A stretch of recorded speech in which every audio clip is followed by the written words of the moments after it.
ચાલો આજના ડીપ ડાઇવમાં ડૂબકી મારીએ. આજે આપણી પાસે જે સ્ત્રોતો છે એ આપણને બ્રહ્માંડની સૌથી મોટી સફર પર લઈ જાય છે. બિલકુલ. આપણે ક્યાંથી આવ્યા, આપણું અસ્તિત્વ કેટલા બધા જો અને તો પર ટકેલું છે, અને આ કોઈ ફિલોસોફી નથી, આ તો એક કોસ્મિક ડિટેક્ટિવ સ્ટોરી જેવું છે. બરાબર. આ એવા સવાલો છે જેણે સદીઓથી આપણને વિચારતા કર્યા છે, નહીં? હા, હંમેશાથી. પણ હવે વિજ્ઞાન આપણને કેટલાક કહી શકાય કે અકલ્પનીય જવાબો આપી રહ્યું છે. આપણે બ્રહ્માંડના જન્મથી શરૂ કરીશું. ઠીક છે.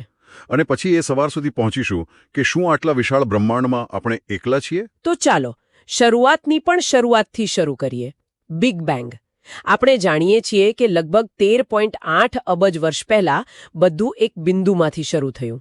પણ સ્ત્રોતોમાં એક એવી વાત છે જે મગજને ચક્રાવે ચડાવી દે છે. હા, અને તે છે પદાર્થ અને પ્રતિપદાર્થ વચ્ચેનું રહસ્ય.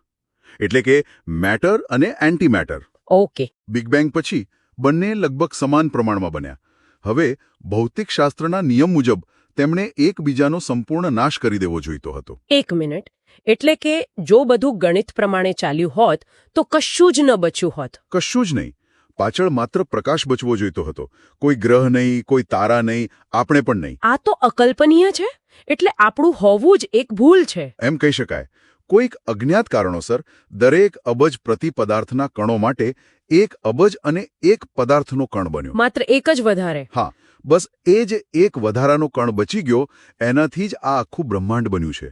આપણું અસ્તિત્વ એ બ્રહ્માંડની એક નાનકડી કોસ્મિક અસમપ્રમાણતાનું પરિણામ છે. વાહ! અને આનો કોઈ પુરાવો છે? ચોક્કસ.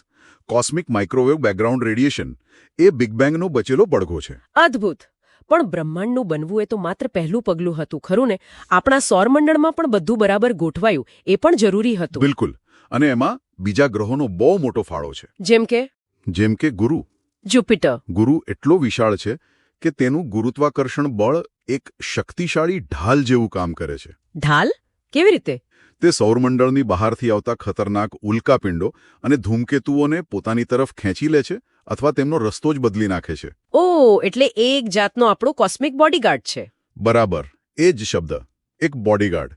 જો ગુરુ ન હોત તો પૃથ્વી પર સતત ઉલ્કાઓનો વરસાદ થતો હોત. અને જટિલ જીવનને ક્યારે વિકસવાનો મોકો જ ન મળત. બિલકુલ.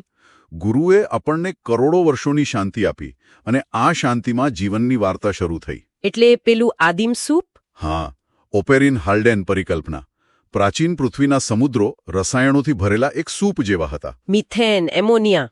હા, અને વાતાવરણમાં વીજળીના ચમકારા જેવી ઉર્જાએ આ રસાયણોમાંથી એમિનો એસિડ બનાવ્યા, જે પ્રોટીનના બિલ્ડિંગ બ્લોક્સ છે. પણ નિર્જીવ રસાયણોમાંથી સજીવ, એ જાદુઈ ક્ષણ કઈ હતી? એનો જવાબ કદાચ આરએનએ વર્લ્ડ પરિકલ્પનામાં છે. આરએનએ? ડીએનએ જેવું જ?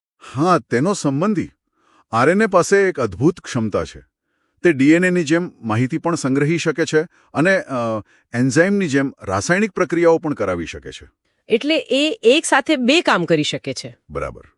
તે કદાચ જીવનનો પહેલો સ્વ પ્રતિકૃતિ બનાવતો અણુ હતો જેણે બધું શરૂ કર્યું.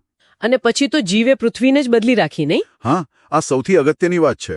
સાયનોબેક્ટેરિયા જેવા સૂક્ષ્મજીવોએ પ્રકાશ સંશ્લેષણ દ્વારા ઓક્સિજન બનાવવાનું શરૂ કર્યું.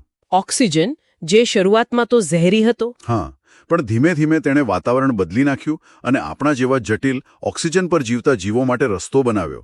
એટલે જીવે જ પૃથ્વીને રહેવા લાયક બનાવી. આટલી બધી ઘટનાઓ અને અકસ્માતોની શૃંખલા પછી અહીં જીવન શક્ય બન્યું. આ બધું સાંભળીને મનમાં એ જ સવાલ આવે કે શું બ્રહ્માંડમાં બીજે ક્યાંય આવું થયું હશે? શું આપણે એકલા છીએ? આંકડાકીય રીતે જોઈએ તો ના. બ્રહ્માંડમાં અબજો તારાઓ અને તેનાથી પણ વધુ ગ્રહો છે. એટલે ક્યાંક ને ક્યાંક સૂક્ષ્મ જીવન હોવાની સંભાવના તો છે જ. પણ જટિલ જીવનનું શું? ત્યાં જ દુર્લભ પૃથ્વી પરિકલ્પના આવે છે. Rare earth hypothesis. એ શું કહે છે? એ કહે છે કે સૂક્ષ્મ જીવન ભલે સામાન્ય હોય પણ આપણા જેવા બુદ્ધિશાળી જીવન માટે જે સંયોગો જોઈએ.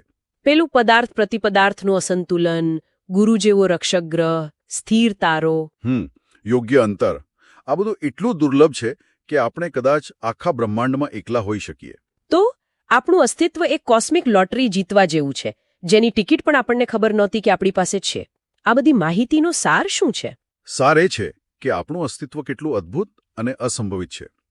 ભલે કોઈ સર્જનહાર હોય કે ન હોય, સ્ત્રોતો આપણને એ અહેસાસ કરાવે છે કે આપણે એક અકલ્પનીય ઘટનાનું પરિણામ છીએ.